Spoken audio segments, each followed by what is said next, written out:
আসসালামু আলাইকুম রহমতুল্লাহ বরকাতুহ। আজ 9 ফেব্রুয়ারি 2025 ইংরেজি। এখন বাজে রাত 4:07। তো এই মুহূর্তে আমি আমার ডিউটি শেষ করেছি। এখন আস্তে আস্তে রুমের দিকে এগিয়ে যাচ্ছি। তো আর 2 দিন পর, পরশু তারপর দিন থেকে আমার আবার 2টা ক্লাস আছে। এই 2টা করবো, এটার জন্য ওয়েট করছি। তো ইদানিং আসলে অনেক ক্লাস পাওয়াটা অনেক ক্রিটিক্যাল হয়ে গিয়েছে। আগে 1-2 দিন পর পর ক্লাস পাওয়া যেত, এখন পাওয়া যায় না আসলে। তো আজকেও আমার ADHD সমস্যাটা নিয়ে আমি অনেক চিন্তা করেছি। খুবই দুঃখজনক ব্যাপার।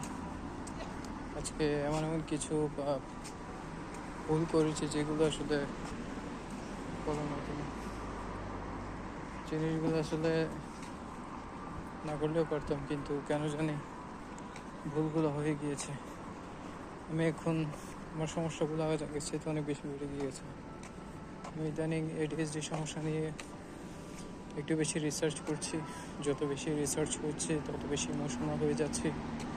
তার সাথে আমার ভুল করার যে সমস্যাটা, ওইটা আরও অনেক বেড়ে গিয়েছে। এখন আমার ফোকাসটা আগের চেয়ে অনেক চেঞ্জ হয়ে গেছে। আমি আসলে এই মুহূর্তে যেভাবে পারছি ওভাবে আমার সুযোগ নিয়েছি। আমার মনোযোগটা আসলে অনেক কমে গিয়েছে হঠাৎ করে। আগে এমনিতে কম ছিল, এখন আরও মারাত্মকভাবে অনেক কমে গিয়েছে, যার কারণে এখন আগের মতো স্পিডটা এখন পাচ্ছি না। আগে তো স্পিড এমনিতে কমই পেতাম, এখন আগের চাইতে অনেক কমই পাচ্ছি। আর তাছাড়া আমার এমনিতে সমস্যাটা তো আছে এখানে, যে ক্লাসে রোড অ্যাসেসমেন্টে যে বারবার ফেল হচ্ছে, ওটার চাপ তো আছে। সব কিছু মিলে এখন আমার জীবনটা আসলে একদম অজপরল অবস্থা হয়ে গিয়েছে। তাছাড়া চাচ্ছি যে আসলে সব কিছু ভুল সূত্রে সব কিছু করে সামনের দিকে এগিয়ে যাওয়ার জন্য, কিন্তু জিনিসটা আসলে হচ্ছে না। আর সবসময় কোনো না কিছু একটা মিসিং হয়ে যাচ্ছে, কিছু একটা মিসিং হচ্ছে সবসময়। সব কিছু একদম 100% অ্যাকুরেট করতে পারছি না, সেটা আর কি। তো যাই হোক, এভাবে করে আসলে দিনটা যাচ্ছে, দিনটা কাটছে। চাই না আসলে সামনে ভবিষ্যতে কী হয় না হয়। তো সেটা আর কি। আমি এমনিতে এর আগে করেছি, ঠিক আছে। এর আগে আসলে আমি আমার জীবনে ফেল করেছি, কিন্তু এতবার আসলে কোনোদিন কোনো জায়গায় মনে হয় ফেল হয়নি আমি। এটা জাস্ট আমার স্ট্রাগল। আমার মতো শত শত হাজার হাজার লাখ লাখ ADHDর আক্রান্ত এরকম রোগী মানুষ আছে, যারা এই সমস্যা আসলে ভুক্তভোগী। অনেকদিন ধরে ভুগছে এই সমস্যাটা নিয়ে। তো সেটা আর কি। তো জিনিসটা যে কাউকে বোঝাবো এরকম মানুষও না। একদিকে তো আমার মতো আসলে জিনিসগুলো বুঝতেই চান না, বুঝতে পারে না। তো আমার আম্মাকে এমনিতে বলেছিলাম গত কয়েকদিন আগে যে আমার এই সমস্যাটা আছে, আপনারা তো কোনোদিন জানেন। তো উনি আমাকে বলেছিলেন যে ওনারা হয়তো মনে করেছিলেন যে এটা আমি মনোযোগ দিচ্ছি না ঠিক মতো, এটা হয়তো বা আস্তে আস্তে ঠিক হয়ে যাবে। কিন্তু আমি এ বয়সে এসে আসলে প্রচুর পরিমাণে এই সমস্যাগুলো ফেস করছি। তো এখন আমি ওনাকে খোলাখুলিভাবে বলে দিয়েছি। তো সেটা আর কি।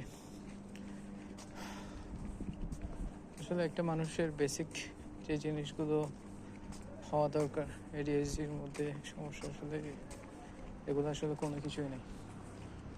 মানুষ একজন মানুষকে একটা কাজ করতে গেলে মানুষটাকে করতে হবে, সব কিছু সম্পর্কে অবগত থাকতে হবে, সব কিছু মনে রাখতে হবে। যখন যেরকম সিচুয়েশন আসে ওইরকমভাবে ডিসিশন নিতে হবে, সিদ্ধান্ত পাল্টাতে হবে। এরকম। কিন্তু আমরা যারা ডিএসডি যারা সমস্যার মধ্যে আছি, আমাদের এগুলো আসলে কোনো কিছুই হয় না। ডিসিশন নিতে গেলে আসলে উল্টাপাল্টা ডিসিশন নিয়ে ফেলি, কোনো কিছু মনে রাখতে পারি না, তারপর সব সময় সিদ্ধান্তহীনতায় ভুগি, আরও অনেক ধরনের সমস্যা আছে।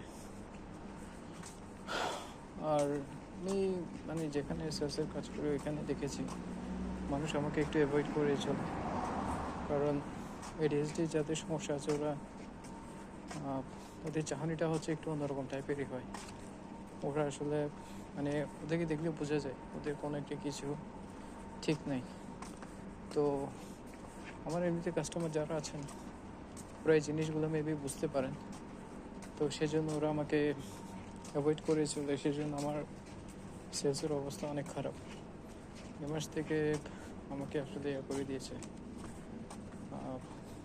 কমিশন সিস্টেম করে দিয়েছে। তো আমি একটা জিনিস ভালো করেই জানি যে কমিশন সিস্টেম করে দিয়েছে ঠিক আছে, কিন্তু কমিশনটা আমি পাবো না। এটা হচ্ছে আমার কলিগ যে আছে ও তো অনেক স্পিড, অনেক পুরাতন, এখানকার অনেক সাথে ভালো আন্ডারস্ট্যান্ডিং আছে। তো যদি কমিশন পাই ওই পাবে, আমার কপালে জুটবে না। কারণ আমার সামান্য জিনিস বেচতে গিয়ে আমার অর্ডার নিতে গেলে আমার অবস্থা খারাপ হয়ে যায়, উল্টাপাল্টা করে ফেলি। সেখানে বড় বড় অর্ডার কীভাবে আমি দেবো, সেটা আর কি। তো যাই হোক, আর তেমন একটা বিশেষ কিছু আমার বলা নেই। এটাই ছিল আমার ছোটো একটা আপডেট আজকের। ঠিক আছে তাহলে, ওকে।